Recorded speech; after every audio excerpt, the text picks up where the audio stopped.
자, 반갑습니다. 우리는 독립협회에 이어서 대한제국과 광무개혁이라는 내용을 토대로 수업을 해보겠습니다. 지난 시간에 독립협회의 이 내용과 이어지는 내용이 있으니까 잘 살펴보시기 바랍니다. 자, 이때 대한제국이 설립되는 상황에 대해서 살펴보겠습니다. 이때 대한제국이 설립되게 된 배경에는 러시아의 간섭이 심했다. 지난 시간에 설명을 했죠. 독립협회 할 때 아간파천 고종이 러시아 공사관으로 도망간 이후에 러시아의 간섭이 심했다. 실제로 러시아는 조선의 내정에 깊게 간섭하고 있었는데요. 지난 시간에 설명했듯이 군사라든지 재정 고문을 파견했다. 지난 시간 독립협회라고 고문이 뭔지 여기에 대한 질문이 꽤 있었습니다. 고문은 뭐냐면은 막 사람을 고문한다, 막 사람을 때린다, 막 이런 내용이 아니라 고문이라는 것은 약간 조언을 해주는 관리를 의미합니다.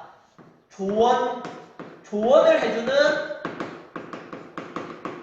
관리, 뭐 이렇게 생각을 하면 될 것 같습니다. 그러니까 오늘날에도 고문이 있어요. 뭐 외교 고문, 재정 고문 이래서 뭐 우리나라가 어떤 일을 하려고 할 때 그거 해서는 안 된다. 이렇게 생각을 해봐라. 이렇게 방향을 지시해주고 여러 가지 좋은 의견들을 제시해주는 사람을 고문이라 하는데, 러시아가 군사와 재정 고문을 파견했다는 것은 러시아가 자기 입맛에 맞게 간섭을 하겠다라는 거였죠. 이런 러시아의 군사 재정 고문을 파견했고, 여기에 반대했던 세력이 누구다? 바로 독립협회입니다. 독립협회. 만민공동회에서 이 러시아의 간섭, 군사 재정 고문을 파견하는 것에 막 반대해서 결국은 러시아가 군사 고문, 재정 고문을 파견을 금지하게 됐죠. 아, 그래, 파견 철회할게. 다시 이제 파견 안 하겠어. 이렇게 쾌거를 이루기도 했다라고 지난 시간에 설명을 한 적이 있습니다. 아시겠죠? 그리고 끊임없이 아간파천 이후에 고종아 돌아오나, 고종 다시 돌아오세요. 이렇게 하면서 황궁을 요구하기도 했습니다. 대표적인 단체가 누굴까요? 그렇죠. 지난 시간에 배웠던 독립협회.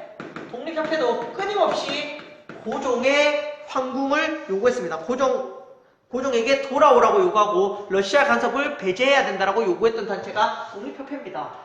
맞죠? 그래서 만민공동회를 열어서 군사 재정 고문을 쫓아내기도 했죠. 기억이 나시죠? 어쨌든 이런 상황에서 이제 화려하게 고종이 돌아옵니다. 자, 정계 살펴보겠습니다. 고종이 드디어 어디로? 환궁을 합니다. 환궁은 돌아왔다는 거죠. 어디로 돌아오냐면은 경운궁으로 돌아옵니다. 경운궁은 지금의 덕수궁입니다. 지금의 덕수궁이고, 어쨌든 여기에 돌아와서 고종이 했던 일은 뭐냐면은 나라 이름을 이제 조선이 아니라 대한제국으로 바꿉니다. 그리고요, 연호를 광무로 연호를 정합니다. 연호는 제가 지난 시간에 설명을 한 적이 있습니다. 2학년 때에도 배운 적이 있죠. 2학년 때. 연호라는 것은 황제가 쓰는 달력에 이름을 붙인 것을 연호라고 부른다고 생각하면 쉽게 생각할 수 있다고 했죠. 그러니까 이제 고종이 즉위하고 있는 이 시기에는 이제 광무 1년, 광무 2년 이렇게 되는 겁니다. 어쨌든 연호를 선포합니다. 저는 여기서 솔직히 제가 역사를 설명하면서 여러분들에게 크게 감정을 실지 않으려고 노력하는데, 여기서 사실 제일 마음에 안 드는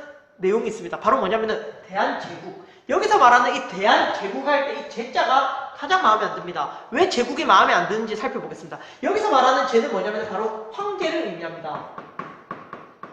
대한제국에서 말하는 황제. 고종 스스로가 자기 스스로를 황제라 칭합니다. 이제 왕이 아니라 나는 황제다. 그리고 나는 그래서 연호를 사용하겠다. 물론 보기에는 좋고 듣기에도 좋고 부르기에도 좋아요. 하지만 누가 인정해 주냐고요. 인정해주는 나라 없습니다. 사실 오히려 일본은 좋아했을 것입니다. 일본은 너무 좋아했겠죠. 러시아도 마찬가지고요. 왜? 이들이 황제라 칭해봤자 얻는 건 없습니다. 어쨌든 한번 살펴보겠습니다. 어쨌든 이 대한제국을 선포하고 광무개혁을 실시합니다. 광무개혁, 즉 연호가 광무니까 개혁 이름도 광무겠죠. 자, 광무개혁의 성격은 뭐냐면은 구본신참.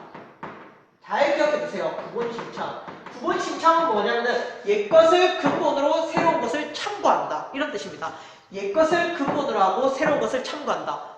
이 구본 신참하니까 예전에 생각나는 거 있습니까? 그렇죠. 온건 계야파들의 동도서기. 이거랑 약간 비슷하죠. 그리고 또 양무개혁 때 중국의 양무개혁의 궁체서용 이런 것도 기억나죠? 예전에 설명을 드렸는데 이런 단어와 비슷하다는 겁니다. 그러니까 약간 온건적인 개혁이었다. 지금 상황에서 약간 광무개혁은 늦은 감이 있습니다. 그리고 그 캐치프라이즈, 그 내용이 구본 신참이라면 이미 늦었는데 내용도 확 바뀌지 않습니다. 가보개혁보다 어쩌면 못한 개혁이다라고 평가를 내릴 수밖에 없는 거죠. 가보개혁보다도. 맞죠?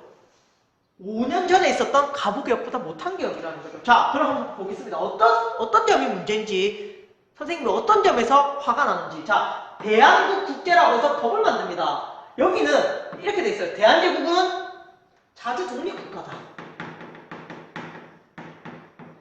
누가 모르나요? 대한제국은 자주 독립국가예요. 누가 모르나요? 근데 스스로 자주 독립국가라는 것을 선언합니다. 이것은 사실 조금 의아합니다. 일본이 강화도 조약 때도 자주 독립국가다. 그리고요, 일본이 무슨 조약을 할 때마다, 그리고 가보개혁 때 여러 가지 뭘 만들 때도 2차 가보개혁 때 만들어졌던 거 있죠. 홍범 14조. 여기에서 조선은 자주 독립국가다. 끊임없이 자주 독립국가다라는 걸 강조했는데, 조선이 자기 스스로는 대한제국은 자주 독립국가다라고 이제 선언을 했습니다. 굳이 이걸 말할 필요가 없었는데 말을 했어요. 그 다음 또, 군사, 외교, 사법 등 모든 권한은 누구에게? 황제에게 집중한다. 자, 그러니까 대한제국은 이제 결국 황제가 통치하는 국가라는 겁니다. 제가 예전에 지난번에 제가 여러 가지 설명을 하면서 국가 통치 방식에 대해서 설명했습니다. 여기서는 왕정, 입헌군주정, 공화정 이렇게 세 가지를 크게 나누는데 결국 대한제국은 왕정 국가다. 왕이 다스리는 국가다. 황제가 다스리는 국가다라는 것을 스스로 선언을 했다는 겁니다. 그러니까 대한제국의 주인은 누구다? 황제다라고 선언을 했다는 거죠. 이건 사실 고종의 욕심이었습니다. 고종이 이런 게 아니라 지금의 우리나라 이름 대한민국이 되었어야죠. 사실 대한제국이 아니라 이때 세워질 나라는 대한민국이 되어야 됐었는데 사실 이미 여기서부터 물론 그 전에도 문제였지만 여기서부터 이제 조선은 대한제국은 이미 그 첫 단추부터 잘못되었다. 저는 이렇게 생각합니다. 사실 이런 내용을 볼 때마다 조금 화가 나요.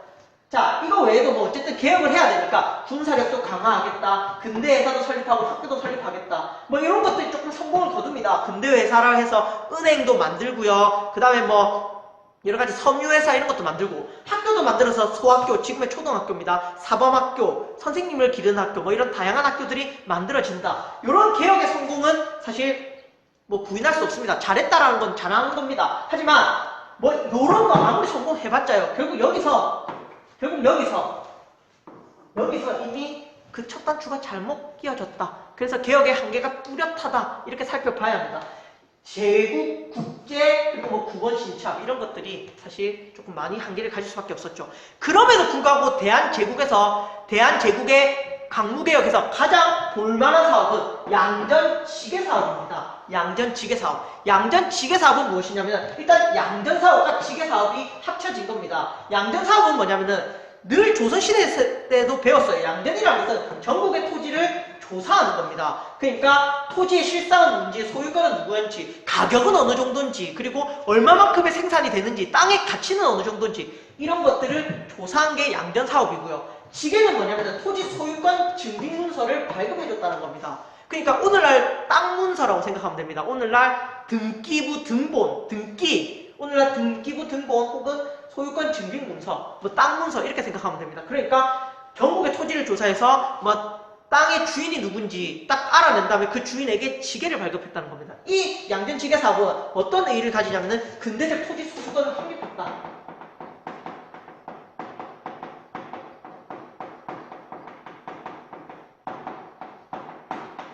근대적 토지 소유권을 확립했다. 이런 의의를 가집니다. 아시겠죠? 그래서 어쨌든 대한제국의 강무개혁 첫 단추부터 잘못된 개혁이었지만 양전지계 사업에 대해서는 약간 볼만했고 대한민국 국제는 결국은 황제에게 모든 권한을 집중시켰던 조금 안타까운 조약이었다. 이런 내용을 뒤로 하면서 제가 설명을 마칠 건데 또 대한제국 때 뭐 두 가지 한번 생각하면 간도 문제, 독도 문제에 대해서도 여기서 여러 가지 대한제국에서 활약을 합니다. 뭐 독도에 대한 법을 만든다든지 간도의 관찰사 관리를 파견해서 간도를 다스리려고 했다라든지 뭐 이런 여러 가지 노력들이 나오는데 이거에 대해서는 다음 시간에 제가 설명을 할 시간이 있을 겁니다. 자, 어쨌든 오늘 여기까지 하겠습니다. 이 내용 필기 잘 해주시기 바랍니다. 감사합니다. 자, 다 같이 따라 읽어봅시다. 고종이 실시한 광무개혁은 구본 신참을 표방한 황제 중심의 개혁이다. 고종이 실시한 광무개혁은 구본 신참을 표방한 황제 중심의 개혁이다.